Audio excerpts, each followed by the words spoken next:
Hi everyone. So welcome to lecture 17 of GS3 Environment and Ecology. ठीक है, last lecture के अंदर हमने जो क्लोज करा था दैट वाज प्योरली और अलग अलग ऑर्गेनाइजेशंस वगैरह सारे डिस्कस करे थे.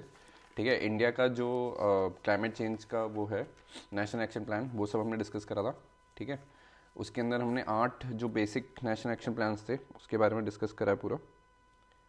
ठीक है, so national action plan discuss करा था.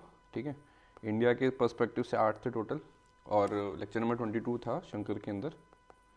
ठीक है, उसके अंदर जाके आप और भी देख सकते हो. ठीक है, सो टिल लास्ट लेक्चर हमने पूरा जो भी आपके अलग अलग मतलब जो आपके अलग कॉन्फ्रेंस ऑफ पार्टीज़ कह लो या कन्वेंशंस कह लो या अलग अलग जो भी मीटिंग्स होनी थी, जैसे कॉन्फ्रेंस ऑफ पार्टीज़ हो गया आपका UNFCCC REEE. ठीक है, रेड हो गया, देन आपका पेरिस एग्रीमेंट हो गया, क्योटो प्रोटोकॉल हो गया. ठीक है, all those things we have discuss. ठीक है, तो वो एक तरीके का क्लोजर है जो हमने लास्ट डिस्कस कर लिया पूरा. ठीक है, फिर उसके बाद जो हमारे 8 मिशंस थे national action plan of India का, नेशनल एक्शन प्लान. ठीक है, वो हमने डिस्कस कर लिए. सो फ्रॉम टुडे ऑनवर्ड्स हम जियो इंजीनियरिंग पोल्यूशन जो स्टैटिक पार्ट है एनवायरमेंट एंड इकोलॉजी का, कि भाई अलग अलग पर्सपेक्टिव इन टर्म्स ऑफ कि कैसे पोल्यूशन को रिड्यूस कर सकते हैं, क्या क्या हम यूटिलिटीज़ यूज़ कर सकते हैं, all those things will discuss from today onwards. ठीक है, तो आज के लेक्चर में हम डिस्कस करेंगे दैट इज़ प्रॉपर्ली और जियो इंजीनियरिंग, जिसको क्लाइमेट इंजीनियरिंग भी बोलते हैं.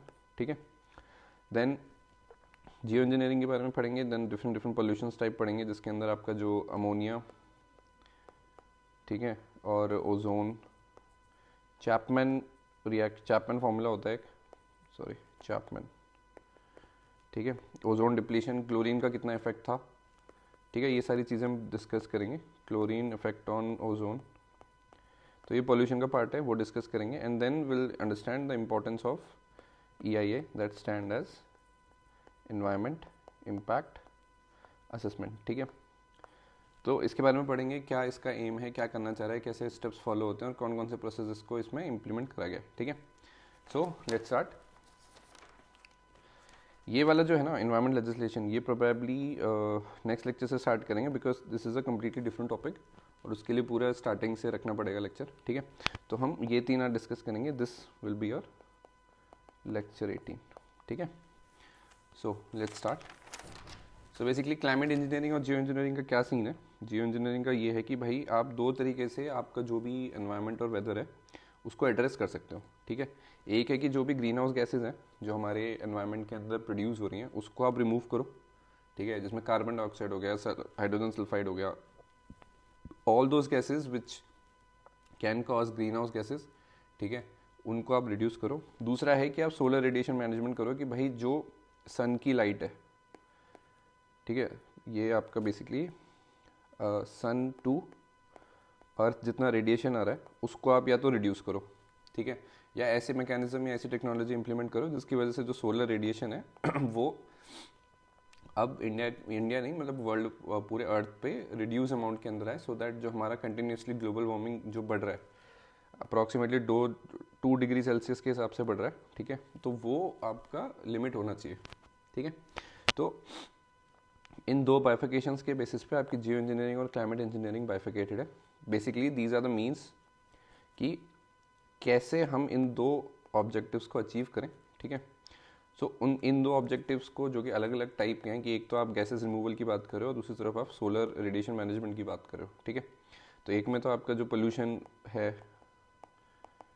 एरोसॉल हो गया उसको रिडक्शन की बात करो, दूसरी तरफ आप जो सनरेज हैं, ठीक है, और जो अर्थ हीट कैपेसिटी है उसके रिडक्शन की बात कर रहे हो, है ना. तो दोनों ही अलग अलग टाइप के एड्रेसल्स हैं जो हमें मेक श्योर करने की इनको हम रिड्यूस करें या इनको हम कंटेन करें. नाउ कैसे कंटेन करेंगे उसके लिए मीडियम्स है. ठीक है, तो ग्रीन हाउस गैस रिमूवल के लिए आपका कार्बन स्टोरेज, ठीक है, carbon capture and storage, ocean fertilisation, ये सारे ना तरीके हैं जिसके बेसिस पे हम अपना कार्बन या जो भी ग्रीन हाउस गैसेस का एमिशन है वो कंटेन कर सकते हैं. तो कौन कौन से हैं? Carbon capture and storage, ocean fertilisation, enhanced weathering and ocean alkalinity enhancement, biochar and oxyfuel combustion. ठीक है, और सोलर रेडिएशन मैनेजमेंट में आपका cool roofs, stratospheric aerosol spreading. ठीक है, मरीन क्लाउड ब्राइटनिंग, ठीक है, एंड स्पेस मिरर्स। तो अब ये क्या क्या हैं इसके बारे में डिस्कस करते हैं। तो सबसे पहला जो ग्रीन हाउस गैसेस के अंदर आता है आपका, that is your carbon capture and storage. Simple सा तात्पर्य ये है कि जो भी फैक्ट्री बनाई है, ठीक है, उसका जो भी पोल्यूशन आउटपुट है उसको आप जैसे पाइप्स हो गए या किसी भी मीडियम के थ्रू आप जो भी वो गैसियस फॉर्म में मतलब निकाल रहा है, एग्जिट ले रहा है, उसको आप एनवायरनमेंट में फ्री होने से पहले आप एक उसको रिस्ट्रिक्ट करो, एक पाइप चैनल बना के, और उसको वापस धरती के अंदर स्टोरेज में पुश कर दो। ठीक है, so this is what is represented hair.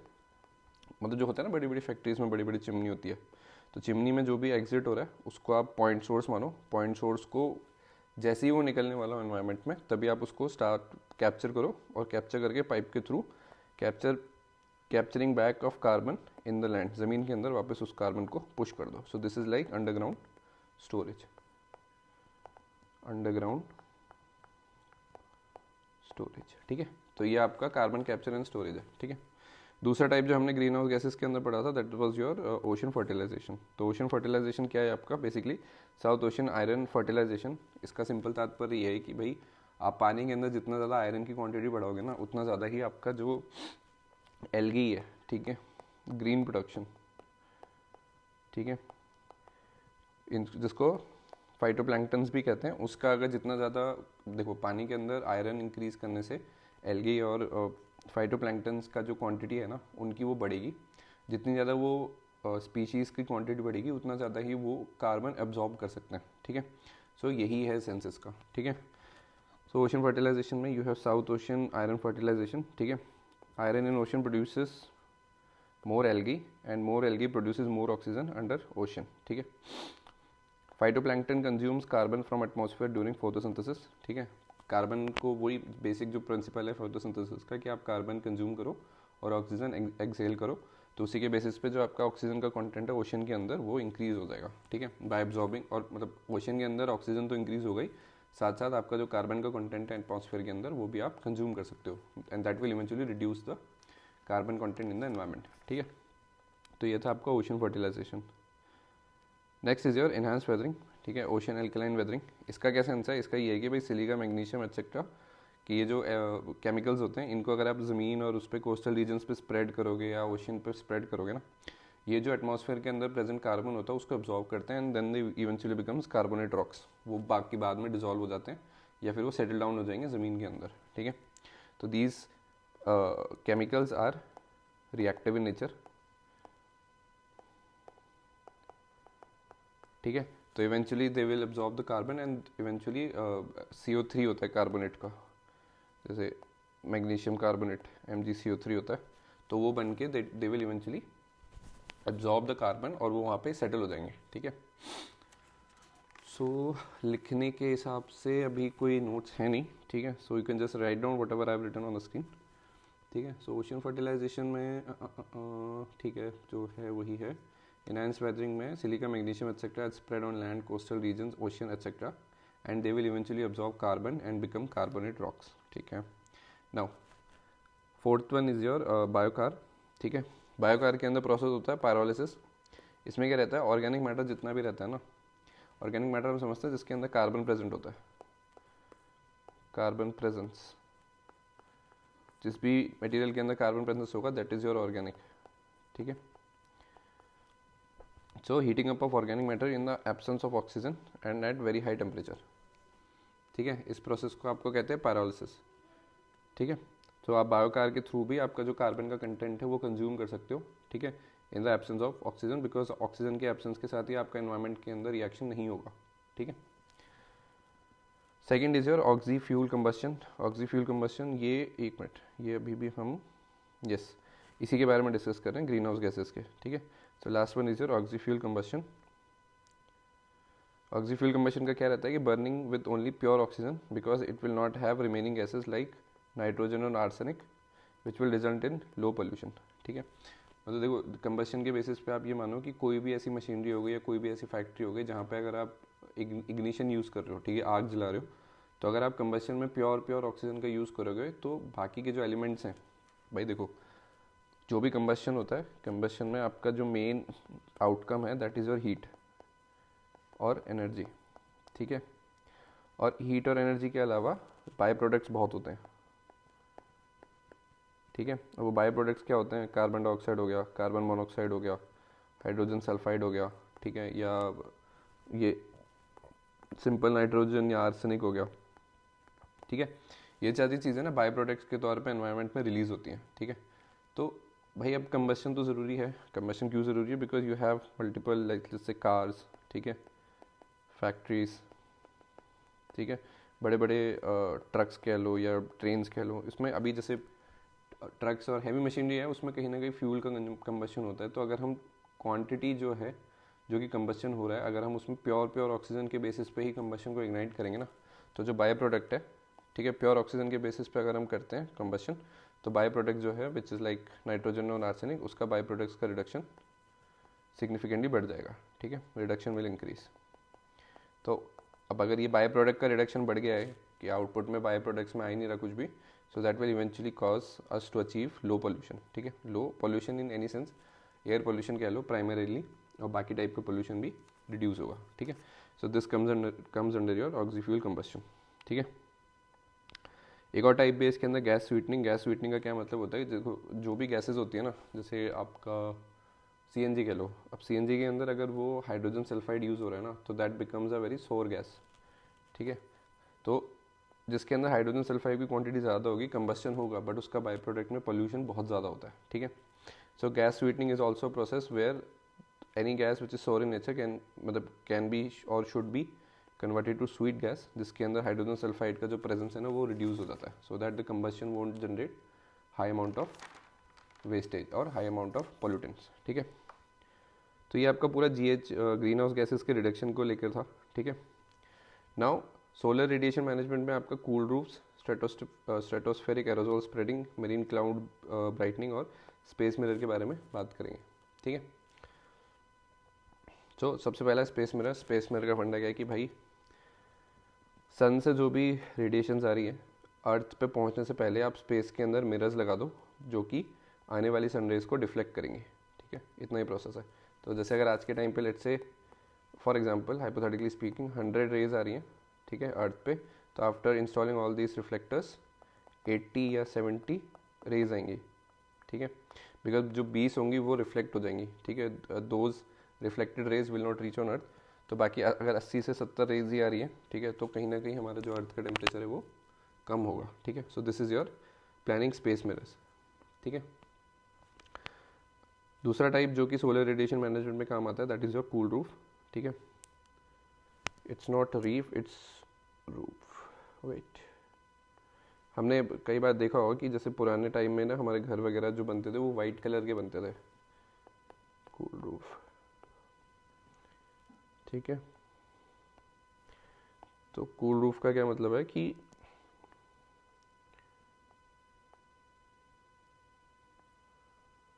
ठीक है, सो कूल रूफ का मतलब क्या है कि जो भी आप घर की सरफेस बना रहे हो या घर बना रहे हो, तो उसमें जो छत होगी ना, वो वाइट कलर की पेंटिंग होनी चाहिए रूफ पे।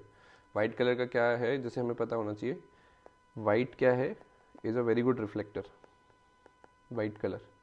और जो ब्लैक होता है ना, black is a very good absorber, ठीक है। तो जहाँ पे भी अगर ब्लैक कलर ज़्यादा यूज़ हो रहा है, तो दैट मीन्स दैट कलर और that material will absorb more heat, ठीक है। ब्लैक कलर से ना ज़्यादा से ज़्यादा हीट वो एब्जॉर्ब करता है, और वाइट जो कोटिंग होती है, जो कलर होता है ना, वो बहुत ज़्यादा रिफ्लेक्ट करता है चीज़ों को, ठीक है। So if this is a white surface, तो उस पर जो रिफ्लेक्शन है वो बहुत ज़्यादा होगा, ठीक है। It will not absorb anything, it will simply reflect the radiation. तो वही कहा गया है कि कूल रूफ के बेसिस पे हम वाइट कलर की पेंटिंग कर सकते हैं अपने रूफ्स के ऊपर, घरों की छत के ऊपर, फैक्ट्रीज के ऊपर, जिसके बेसिस पे जो सनलाइट है उसको हम रिफ्लेक्ट बैक कर सकते हैं। So this is your concept under cool roof. एक अगला टाइप है स्ट्रेटोस्फेरिक एरोसोल स्प्रेडिंग। इसका क्या तात्पर्य है? इसका तात्पर्य ये है कि भाई वॉल्केनिक जो भी इरप्शंस होते हैं, कोई भी ऐसा नेचुरल फिनोमेना होता है जिसके बेसिस पे एनवायरनमेंट और हवा के अंदर ना बहुत ज़्यादा सल्फर डाइऑक्साइड स्प्रेड हो जाता है, ठीक है। प्राइम एग्जांपल है आपका वॉल्केनिक इरप्शन, ठीक है। इसके बेसिस पे क्या है कि volcanic eruption can spread million tons of sulphur dioxide, ठीक है, into the atmosphere which creates a cloud that block some of the sun's radiation, ठीक है। इसका प्राइम एग्जांपल था आपका फिलीपींस में माउंट पाइनाट्यूबो, पाइनाट्यूबो। तो जब ये वो मतलब बर्स्ट हुआ था, वॉल्केनो ने जब इरप्ट करा था चीज़ें, तो it also created a hydrogen मतलब सल्फर डाइऑक्साइड का पूरा क्लाउड बना था, जिसने काफ़ी ज़्यादा समय तक जो भी सन से जो आती हुई रेडिएशन थी ना, उसको ऊपर ही स्ट्रेटोस्फेरिक लेवल पे ही रिफ्लेक्ट करा था, सो दैट बहुत ही ज़्यादा हाई क्वांटिटी ऑफ जो मतलब सनलाइट्स आ रही थी या जो रेडिएशन आ रही थी उसको रिफ्लेक्ट कर दिया था। ठीक है, सो वही लिखा है इधर, volcanic eruptions can spread million tons of sulfur dioxide into atmosphere which creates a cloud that blocks some of the sun's radiation। ठीक है, अब देखो सल्फर डाइऑक्साइड अगर एटमॉस्फेयर में रिलीज हो रहा है तो उसका मतलब ये नहीं है कि भाई वो मटेरियल अगर एटमॉस्फेयर में रिलीज हुआ है तो वो जो सनलाइट आ रही है उसको वो अब्जॉर्ब करके अर्थ का टेम्परेचर बढ़ा है। ठीक है, तो वही लिखा है, sulphur dioxide aerosol in stratosphere doesn't get heated much as compare to other aerosol. ठीक है, तो वॉल्केनिक इरप्शंस में अगर सल्फर का क्लाउड बनता है तो it will reflect good amount of sunlight for अच्छे खासे टाइम पीरियड के लिए, जैसे 8-9 महीने के लिए। जो भी अगर जैसे कहीं किसी एरिया में वॉल्केनिक इरप्शन हुआ और वहाँ पे अगर सल्फर डाइऑक्साइड का क्लाउड बनता है तो वो 8-9 महीने तक के लिए जो भी आपका सनलाइट की रेडिएशन है ना उसको रिफ्लेक्ट करेगा। और मतलब उस एरिया के अंदर अगर पहले 100 डिग्री टेम्परेचर होता था तो अब वो 70, 80, 60 डिग्री सेल्सियस तक ही होगा, क्योंकि 30-40 डिग्री तो वो वैसे ही कम कर देगा because of the radiation reflection. ठीक है, reflection will keep the temperature around 1 degree cool for 8 to 9 months। ठीक है, फिलीपींस के अंदर माउंट पिनाटुबो है। ठीक है, इसने large amount of aerosol erupt करा था when the volcano got erupted. ठीक है, एक और टाइप है आपका मरीन क्लाउड ब्राइटनिंग। ठीक है, enabling cloud whitening reflecting small function of the sunlight. जानबूझ के जो एटमॉस्फेयर के अंदर आपके जो भी क्लाउड बनते हैं उसको वाइट करा गया सो दैट वो कहीं ना कहीं कुछ सिग्निफिकेंट अमाउंट ऑफ सनलाइट्स को रिफ्लेक्ट करे। ठीक है, तो ये अभी तक आपके डिफरेंट टाइप ऑफ वो थे जियो इंजीनियरिंग के अंदर, जिसके अंदर हम ग्रीन हाउस गैसेस का रिमूवल और सोलर रेडिएशन का मैनेजमेंट कर सकते हैं, and these were the ways through which we can achieve. ठीक है, now in the same topic continuation हम ओजोन कन्वेंशन के बारे में भी बात करते हैं। ठीक है, अब ओजोन हमें पता है कि ओजोन बेसिकली अर्थ के सराउंडिंग में एक इनविजिबल चादर क्रिएट करता है। ठीक है, जो कि हमें जो सन से आने वाली UV high intensity UV rays है उसको ब्लॉक करता है, and filtered amount of sun radiation reaches earth, या जो हमारे पास जो आती है वो फिल्टर्ड रहती है because ozone acts as a ठीक है फिल्टर। ठीक है, तो अगर ये अर्थ है तो ओजोन की एक लेयर होगी जो कि फिल्टर करती है सनलाइट्स को। ठीक है, अब ओजोन का फॉर्मूला क्या है, ओजोन इज बेसिकली और oxygen plus oxygen O3। O3 basically आपका ओजोन कहलाता है, और जब ओजोन O3 ब्रेक होता है तो you get normal oxygen and oxide का कंपोनेंट। ठीक है, this reaction is known as Chapman's reaction. ठीक है, अब ozone reaction is just a photochemical effect कि भाई सनलाइट के पड़ते ही ये वाला रिएक्शन हो जाता है। ठीक है, अब फंडा क्या है कि जो आपका अच्छा ओजोन है जो कि हमारे लेयर्स को प्रोटेक्ट करके रखता है पूरे अर्थ को, और फिल्टर्ड अमाउंट ऑफ सनलाइट ही हम तक पहुंचने देता है, that is found in your stratosphere. ठीक है, सेम ओजोन जब आपका ट्रोपोस्फेयर में आता है it act as a secondary pollutant. ठीक है, so it acts in a both way, good as well as bad. अगर ओजोन अच्छे खासे क्वांटिटी में स्ट्रेटोस्फेयर पे है, बेसिकली ये लेवल रहते हैं। ठीक है, हम ज्योग्राफी में पढ़ेंगे स्ट्रेटोस्फेयर, ट्रोपोस्फेयर, मीजोस्फेयर, एक्सोस्फेयर करके। ठीक है, तो ओजोन अगर स्ट्रेटोस्फेयर में है तो it's a good thing for us, वो हमें सनलाइट की फिल्ट्रेशन प्रोवाइड करेगा and it will reduce the harmful UV rays from the sun. But अगर वो ओजोन आपके ट्रोपोस्फेयर में आता है तो it will start acting as a secondary pollutant. ठीक है,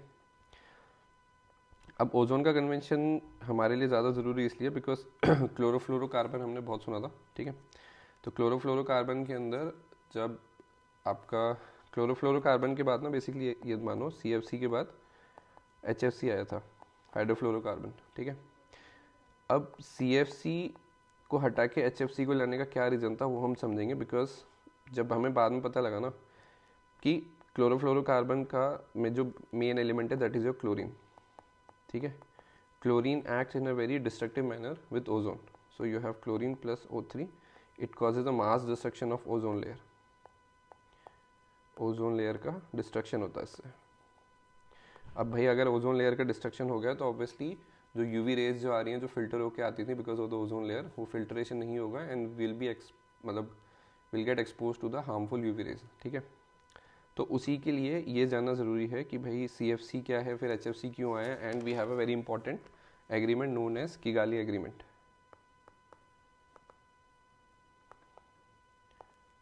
किगाली एग्रीमेंट, ठीक है। तो उसी के लिए अब हम इसमें समझेंगे, ठीक है। पहले ये जानना ज़रूरी था कि ओजोन का क्या सिग्निफिकेंस है और कितना ज़्यादा इंपॉर्टेंस होल्ड करता है। Now come back to the CFC, ठीक है। नाउ CFC क्या है? बेसिकली 17 और 18 सेंचुरी के अंदर अमोनिया जो था NH3 was used for refrigeration, but it was highly toxic and cause death to the normal human beings, ठीक है। हिस्ट्री छोटी सी समझ लो कि भाई CFC से पहले आपका अमोनिया था, NH3 अमोनिया यूज़ होता था आपका रेफ्रिजरेशन में, बट वो बहुत ज़्यादा टॉक्सिक था और उसके लीक की वजह से ना कई ज़्यादा डेथ्स भी हुई, ठीक है। तो ammonia got replaced with CFC, chlorofluorocarbon, जो कि 1920s में इन्वेंट हुआ, ठीक है। Chlorine from CFC was depleting the ozone layer. कैसे? उसका फॉर्मूला यहाँ बनता है, ठीक है। ये रियलाइज बहुत लेट हुआ, 1970-80s में HFC आया था, हाइड्रोफ्लोरोकार्बन। तो 1920 में जब ये इन्वेंट हुआ CFC, 1920 में, 1920 से लेकर अप्रॉक्सीमेटली 1980s तक इसका यूज़ हुआ। तो कहीं ना कहीं साइंटिस्ट को ये पता लगा कि भाई क्लोरीन बहुत ही ज़्यादा डिस्ट्रक्टिव है and it is causing the mass removal of ozone layer, ठीक है। तो chlorine with oxygen reacts with chlorine oxide and oxygen, ठीक है। Then this ClO again reacts with ozone O3 and forms ClO2 plus OT, ठीक है। ClO2 further gets break down to chlorine to ozone. अब ये ozone वापस जाके react करता है। बाय प्रोडक्ट में ऑक्सीजन का होना ना होना कोई फ़र्क नहीं पड़ता, बट ये जो क्लोरीन है ये दोबारा जाके ऑक्सीजन को ब्रेक कर देता है पूरा, ठीक है। नॉट ऑक्सीजन, ओजोन को ब्रेक कर देता है, ठीक है। So this is a very continuous process. अब इसका सिग्निफिकेंस क्या है, ऐसे समझो, एक एटम ऑफ क्लोरीन जब एनवायरनमेंट पे रिलीज होता है तो 1,00,000 ओजोन के जो एटम्स हैं वो डिप्लीट हो जाते हैं, ठीक है। केमिकल फॉर्मूला है, देख लो एक बारी, बिकॉज केमिकल फॉर्मूले से आप भी बता सकते हो कि हाँ भाई this is the proof that yes chlorine is very dangerous as it is causing a mass depletion of ozone, ठीक है।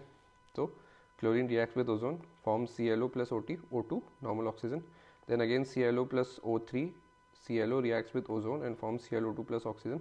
This ClO2 gets broken down to chlorine plus oxygen and then this chlorine again start this fresh reaction, ठीक है। तो इसका conclusion ये था, एक atom of chlorine can deplete 1,00,000 ozone atoms, ठीक है। अब भाई इतना बड़ा क्राइसिस है तो उस चीज़ को एड्रेस करने के लिए किगाली एग्रीमेंट आया, ठीक है। To address the ozone depletion पहले मॉन्ट्रियल आया, Montreal protocol, CFC was replaced with HFC, ठीक है।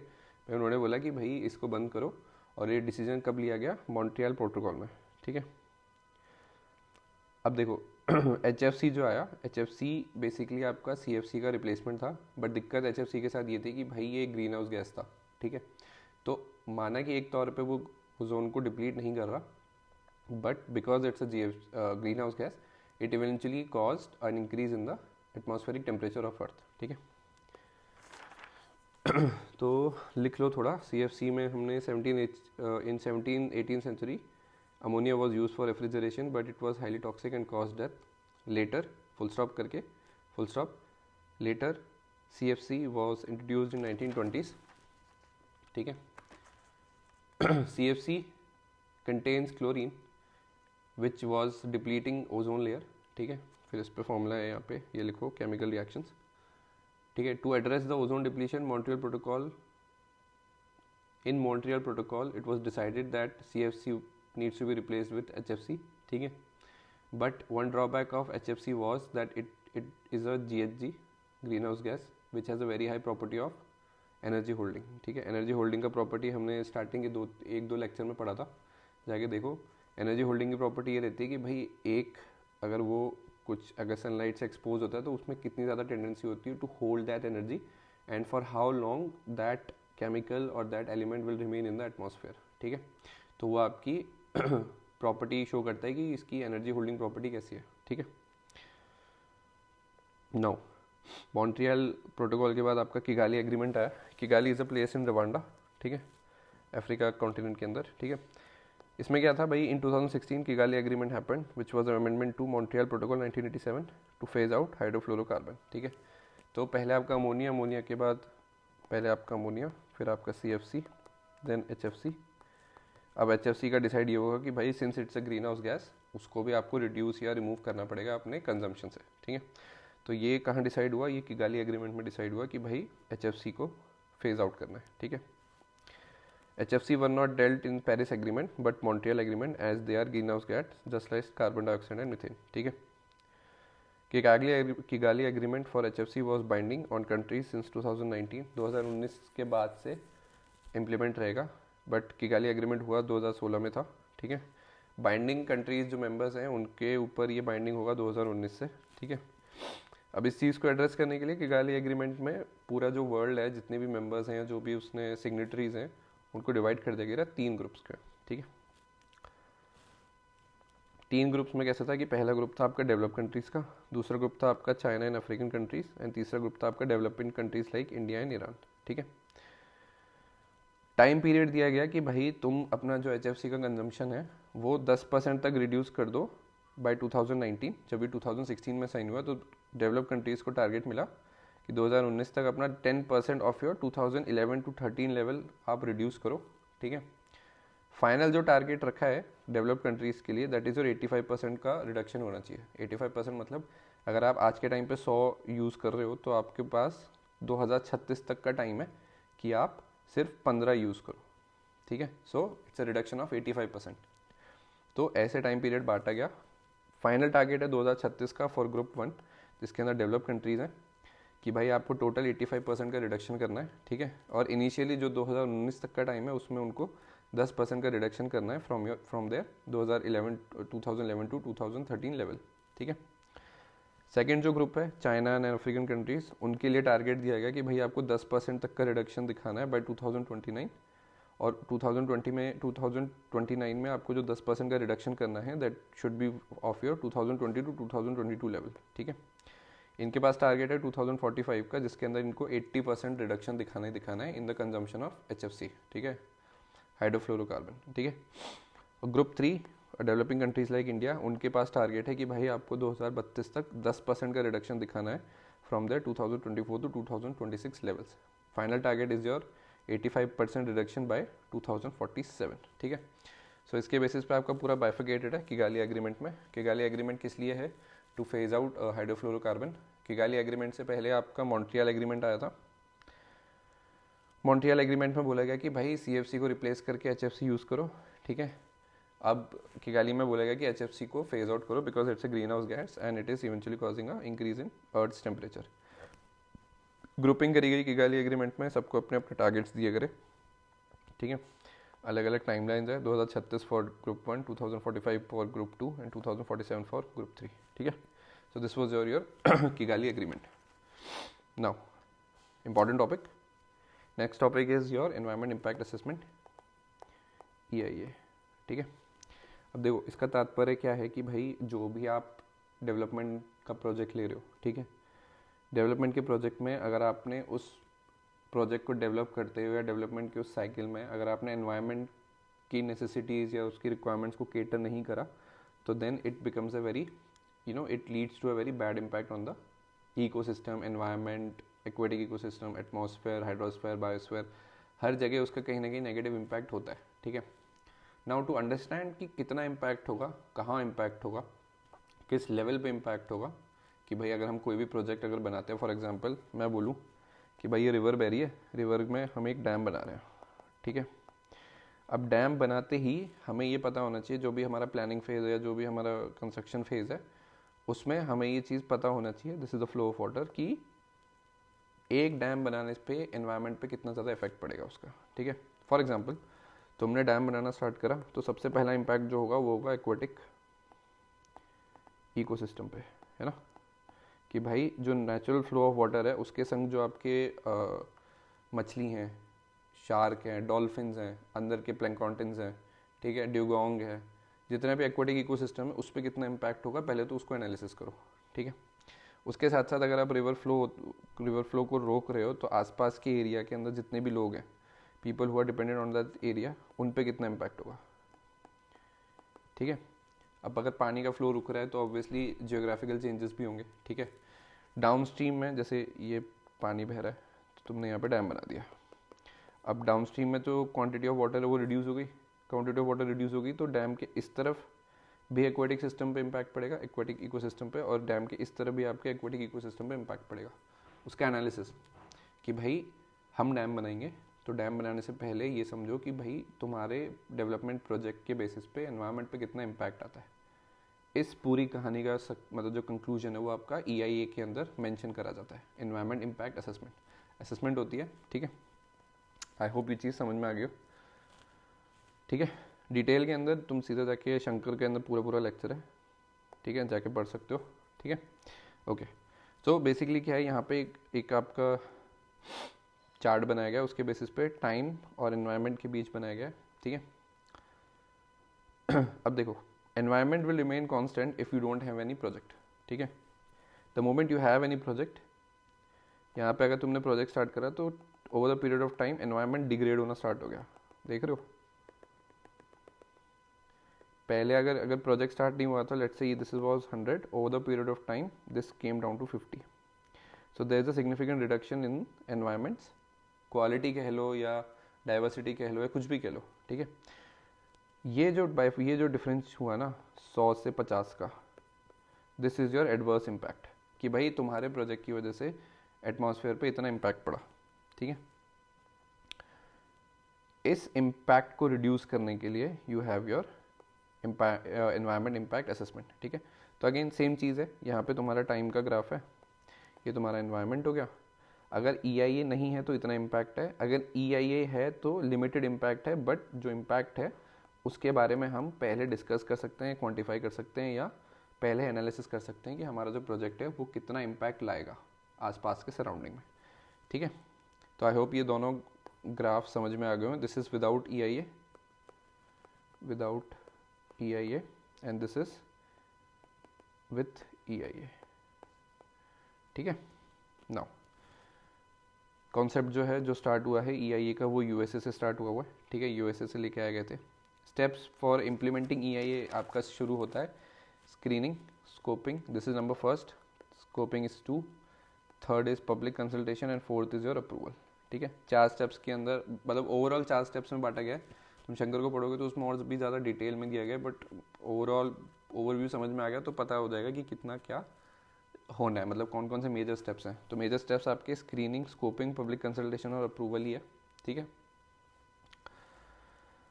तो इसके बारे में थोड़ा लिख लो। EIA is a tool available with planners to achieve the goal of harmonising the development activities with environmental concerns, ठीक है। सिंपल इंग्लिश है कि भाई जो भी डेवलपमेंट होगा, कोई भी प्रोजेक्ट स्टैब्लिशमेंट हो रहा है, हाईवे बनना है, रोड बनना है, ब्रिज बन रहा है, डैम बनना है, पावर स्टेशन बनना है, पावर प्लांट बनना है, कुछ भी कंस्ट्रक्शन या कुछ भी प्रोजेक्ट हो रहा है, उसका एनवायरनमेंट और सराउंडिंग्स पे क्या इम्पैक्ट होगा, उसके बारे में प्रॉपर असेसमेंट करना ही आपका EIA का मेन ऑब्जेक्टिव है, ठीक है। अब EIA ministry of environment and forest के अंदर आता है आपका published notification on the environmental impact assessment. EIA का सबसे पहला नोटिफिकेशन आया था 1994 में under the provisions of environment protection act 1986। 1986 के एक्ट के बेसिस के अंदर सबसे पहला जो नोटिफिकेशन जारी करा था ministry of environment and forest ने, दैट वाज बैक इन 1994, ठीक है। नाउ एक ये ट्रिवियल फैक्चुअल नोट्स है, ये लिख लेना, याद कर लेना। I mean it is also mention in Shankar, तो जाके बुक से भी देख सकते हो। बेसिकली कंचनजंगा, इट्स नॉट खेंगचनजोंगा, थोड़ा प्रोनाउंसिएशन देख लेना। बेसिकली ये नेशनल पार्क है सिक्किम के अंदर। It is India's first mix world heritage site on UNESCO's world heritage list, ठीक है, because it fulfils both natural and cultural criteria, ठीक है।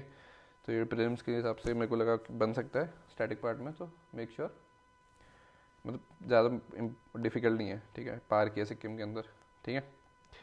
Now steps in implementing EIA। अब देखो, सबसे पहले हमें पता है स्क्रीनिंग है। स्क्रीनिंग के अंदर it's deciding whether the project needs EIA और नॉट, ठीक है। तो कोई भी प्रोजेक्ट है, अब जैसे मैं बोलूँ कि स्टेडियम बनना है, तो स्टेडियम के अंदर EIA लगेगा या नहीं लगेगा, उसकी नीड है या नहीं, वो एक सबसे पहले डिसीजन वहाँ लिया जाता है, ठीक है। तो किसी भी प्रोजेक्ट का बाइफिकेशन इस हिसाब से कि any development project first gets bifurcated in group A और ग्रुप B, ठीक है। ग्रुप A का मतलब ये है कि all central government projects are group A and it is mandatory to have EIA। जहाँ पे भी सेंट्रल गवर्नमेंट की साइड से कोई प्रोजेक्ट है, वो सेंट्रल गवर्नमेंट प्रोजेक्ट बना रही है या सेंट्रल गवर्नमेंट की साइड से 100% फाइनेंस्ड है, हर एक प्रोजेक्ट के अंदर EIA का होना मैंडेटरी है, और हर एक प्रोजेक्ट जो सेंट्रल गवर्नमेंट की साइड से अप्रूव्ड है that comes under group A, ठीक है। Now group B is called your state government. अपने अपने स्टेट लेवल पे अगर कोई गवर्नमेंट कोई प्रोजेक्ट इंप्लीमेंट कर रही है तो that comes under group B. Group B के अंदर you have bifurcation of B1 and B2। Group B में यू हैव स्टेट गवर्नमेंट, इसके अंदर बाइफिकेटेड है B1 एंड B2 में। B1 under state government is are those project जिसके अंदर mandatory है to have EIA, and B2 are those project जिसके अंदर EIA इज नॉट रिक्वायर्ड। जैसे मैंने बोला कि भाई बंजर ज़मीन पे हाउसिंग प्लॉट बनाने हैं, ठीक है, बैरन लैंड है, दूर दूर तो कुछ भी नहीं है, कोई इकोसिस्टम नहीं है, कोई एनवायरनमेंट नहीं है, कोई कुछ भी नहीं है, ना पेड़ पत्ते हैं, ना जानवर है, ना कुछ है। अब ऐसी बंजर ज़मीन पे अगर हाउसिंग प्रोजेक्ट बनाना है तो आप बना सकते हो ना। EIA का ज़रूरी नहीं है उसका, मतलब EIA is not needed for those projects, right. तो ऐसे प्रोजेक्ट्स आपके B2 कैटेगरी में आते हैं, ठीक है। नाउ ये आपका स्क्रीनिंग प्रोसेस का पूरा पार्ट हो गया कि भाई जहाँ पे EIA की नीड है, ठीक है, for B1 projects, and EIA की नीड है फॉर ग्रुप ए, और B2 के लिए इट्स नॉट नीडेड, राइट। अब हम फोकस करेंगे only those things, only on those project जिसके अंदर हमें EIA की नीड है, ठीक है। तो स्क्रीनिंग कर लिया तुमने। अगर मैं इस पूरे ये जो मैंने राम गाथा गाई है पूरी, इसको अगर मैं बाइफिकेट करूँ तो सिंपल सी बात है, प्रोजेक्ट है, प्रोजेक्ट भले ही वो सेंट्रल के हो या स्टेट गवर्नमेंट के हो, उसको मैं सिंपल दो टर्म्स में बाइफिकेट करूँगा कि भाई EIA चाहिए या EIA नहीं चाहिए, है ना। सो EIA चाहिए या EIA नहीं चाहिए, सिंपल, राइट। तो इस पूरी गाथा को समराइज करने के लिए मैंने क्या करा भाई, स्क्रीनिंग लेवल पे whether the project needs EIA or whether the project does not need EIA, right, simple. अगर जो EIA नहीं चाहिए तो बात ही खत्म हो गई, और जो EIA चाहिए तो हमारे बाकी के जो स्टेप्स हैं in implementing EIA that comes into picture, ठीक है। तो स्क्रीनिंग के बाद if EIA is needed then your second step scoping comes into picture. Scoping के अंदर इतने सारे स्टेप्स फॉलो होते हैं, ठीक है, यही मेंशन करा गया यहाँ पे। इसके अंदर होता है पहले आपका impact analysis needs to be done, कि भाई कितना इम्पैक्ट पड़ेगा, किस किस चीज़ों पे इम्पैक्ट पड़ेगा, ठीक है। Then second is your mitigation plan, कि भाई अगेन रिवर बन रही है, डैम बना रहे हो तुम, डैम के साथ साथ इस फ्लोइंग रिवर में you have let's say villages, ठीक है। तो भाई अब अगर पानी का बहाव ही रुक गया तो उन विलेजेस के जो डिपेंडेंसी थी उस पानी के अंदर वो इम्पैक्ट होगी। तो उनके कंसर्न्स को एड्रेस करने के लिए क्या मिटिगेशन प्लान है, क्या आप सारे के सारे विलेजेस को उठा के कहीं और शिफ्ट करोगे, या उनके लिए सेकेंड ऑल्टरनेटिव ऑफ वाटर आप स्टैब्लिश करोगे या फिर कंस्ट्रक्ट करोगे, क्या प्लान है उसका। तो उसको that comes under your mitigation plan, ठीक है। ये दोनों डिस्कस होने के बाद आप EIA रिपोर्ट पब्लिश करोगे कि भाई मैंने एनालिसिस कर लिया, ये चीज़ें हैं जिस पे इम्पैक्ट होगा अगर ये प्रोजेक्ट आगे लेके जाते हैं, और ये चीज़ें जिस पे हमें मिटिगेशन प्लान लाना पड़ेगा, ठीक है। हो सकता है वहाँ पे जैसे ये रिवर बह रही है, ये डैम बना रहे हो और आसपास फॉरेस्ट है, तो भाई पानी की डिपेंडेंसी अगर फॉरेस्ट पे, मतलब फॉरेस्ट की डिपेंडेंसी जो पानी पे अगर वो रिड्यूस होती है तो वहाँ के जो जानवर हैं उनको भी इम्पैक्ट होगा। तो भाई जानवरों के लिए क्या मिटिगेशन प्लान है, तुम उनको जू में लेके आओ, है ना, या दूसरी जगह पे शिफ्ट करो, दूसरे एनवायरनमेंट पे शिफ्ट करो जहाँ पे वो सर्वाइव कर सकते हैं। तो all those things comes under your mitigation plan, ठीक है। तो ये स्कोपिंग का पार्ट है। So first was your screening होगी, ये चाहिए नहीं चाहिए, अगर चाहिए तो सेकंड इज योर स्कोपिंग के अंदर इम्पैक्ट, मिटिगेशन, और फिर फाइनल पब्लिशन ऑफ EIA रिपोर्ट, ठीक है। अब अगर जो EIA रिपोर्ट आ गई तो तीसरा स्टेप है दैट इज पब्लिक कंसल्टेशन, वो होती है, ठीक है, वो यहाँ पे मेंशन करी गई है। पब्लिक कंसल्टेशन के बेसिस पे EIA जो रिपोर्ट देगी उसके बेसिस पे जो भी गवर्नमेंट है वो ये डिसाइड करेगी कि भाई पहले तो पेपर में पब्लिश करो कि भाई ये प्रोजेक्ट है, ये हम ला रहे हैं, ये हम कंस्ट्रक्ट करेंगे, और इतना हमारे हिसाब से इम्पैक्ट है एनवायरनमेंट पे।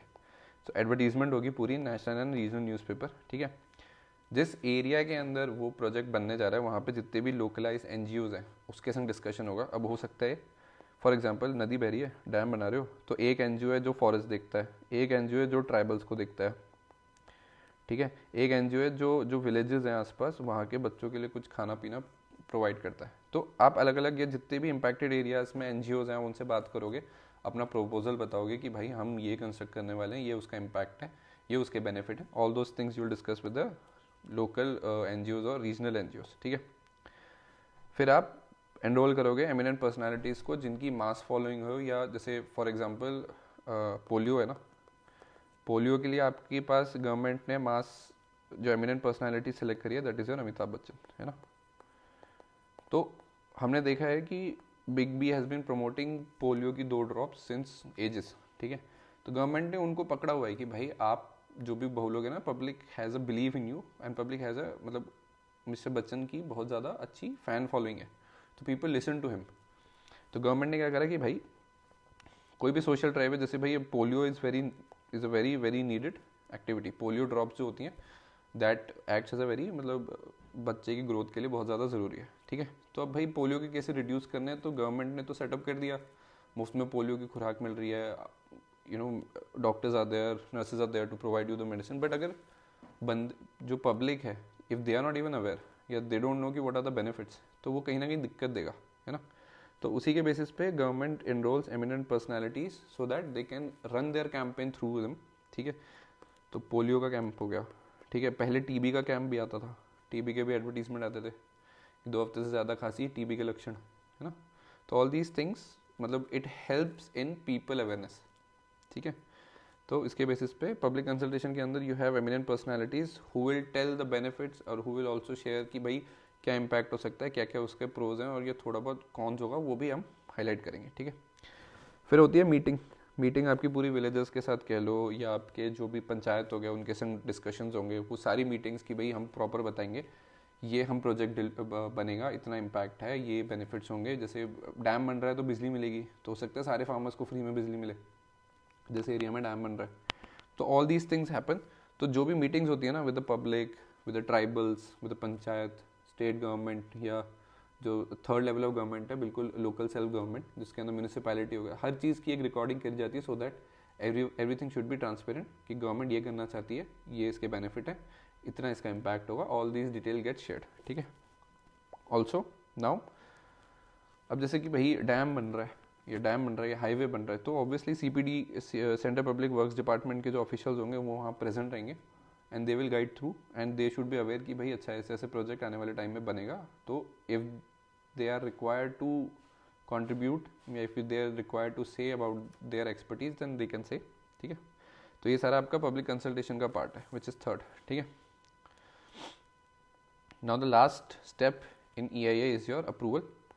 तो जब पब्लिक कंसल्टेशन हो जाती है, सबको पता लग गया ये होने वाला गोल है, तब आपका पूरा डिज़ाइन बनता है, ठीक है, कि भाई इस जैसे अगर डैम बन रहा है तो किस टाइप का डैम बनेगा, ठीक है, कितना कंक्रीट लगेगा, कितना, मतलब कौन सी कंपनी फाइनल होगी, ऑल दीज थिंग्स गेट, मतलब समझ रहे हो ना कि कंस्ट्रक्शन के हिसाब से या जो जो चीज़ें बननी है उसके हिसाब से पूरा डिज़ाइन बनेगा, ठीक है। फाइनल डिज़ाइन का आउटकम ये हो सकता है कि या तो वो इम्प्लीमेंट हो जाएगा डिज़ाइन, ठीक है, कि भाई ठीक है ऑल गो, सबकी साइड से ग्रीन सिग्नल मिल गया, अब उसका इम्प्लीमेंटेशन है, सारे जो भी पैरामीटर्स थे या जो भी रिक्वायरमेंट्स थी, एक्शन आइटम्स थे, वो सारे डिस्कस हो चुके हैं। Now we are good to go with the implementation of the design और द प्रोजेक्ट, ठीक है। तो भाई फुल स्विंग में कंस्ट्रक्शन काम स्टार्ट हो गया। दूसरा ये है कि भाई तुमने डिज़ाइन सब बना लिया, वो इम्प्लीमेंट ही नहीं हुआ। लास्ट मिनट पे जब तुमने डिज़ाइन फाइनल करने गया तब तुम्हें पता लगा कि भाई रिवर है, रिवर में जो तुम डैम बनाना चाह रहे हो ना, उस डैम को यूज़फुल या उस डैम से बेनिफिट फेच करने के लिए पानी का उतना फ्लो ही नहीं है, स्पीड ही नहीं है पानी में, स्टैटिक वाटर है। तो उस केस में अगर लास्ट मिनट पे कुछ हर्डल आ गया या कुछ ऐसे सरप्राइजिंग पॉइंट निकल के आ गया कि भाई ये तो दिक्कत देगा, तो उस केस में that design will not gate implemented और फिर वो वापस प्रोसेस पे जाएगा, दैट इज़ रीडिज़ाइन एंड रीअप्रूवल, ठीक है। तो यहाँ पे जाके इट माइट हैपन कि तुम्हारा नॉट इम्प्लीमेंट हो गया, तो ये दोबारा प्रोसेस जाएगा ऊपर, ठीक है। कुछ भी चेंज हुआ तो दोबारा से आपका स्क्रीनिंग होगी, स्कोपिंग होगी, पब्लिक कंसल्टेशन होगा, फिर दोबारा से अप्रूवल आएगा। तो this is how if you are using an EIA और if you are implementing EIA, तो कहीं ना कहीं प्रोजेक्ट्स की टाइमलाइन इम्पैक्ट होती है, because we have to cater multiple things in one go, ठीक है। So this is all about your EIA, different steps जो यूज़ होते हैं in implementing EIA, screening, scoping, public consultation and approval, ठीक है। So this is all for today, ठीक है। काफ़ी ज़्यादा टॉपिक्स हमने डिस्कस कर लिया, which was very good. So from next lecture 18 pollution and environment पे पूरा डिस्कशन स्टार्ट करेंगे, ठीक है। Will discuss about the pollution, its types, air, water, noise. Air के वाटर के अंदर will also discuss about the coastal zones, CRZ। Total 4 type के होते हैं, तो कौन सा कहाँ किस बाउंड्री पे क्या है, all those things will discuss. So lecture 18 would be the second last lecture, इसके बाद आई थिंक एक और बचेगा and I believe that would be all for environment and ecology, ठीक है। इस लेक्चर के बाद लेक्चर 19 में हमारा UNCCD होगा, ठीक है। Then water waste management, would all these lectures, biomedical waste, autoclaving, e-waste, CAMPA, Forest Conservation Act. Yes, so by lecture 20 we'll be able to close. Lecture 20 will be your last lecture of environment and ecology, ठीक है। So 2 more lectures and then we'll start something new, some other subject from the scratch, ठीक है। So this is all for today. Thank you for watching. If you like the video, please like, share and subscribe. You guys have been showing us the support recently, so thank you so much for that. Keep working hard, keep studying. Thank you for watching, and I'll see you in the next one. Bye bye.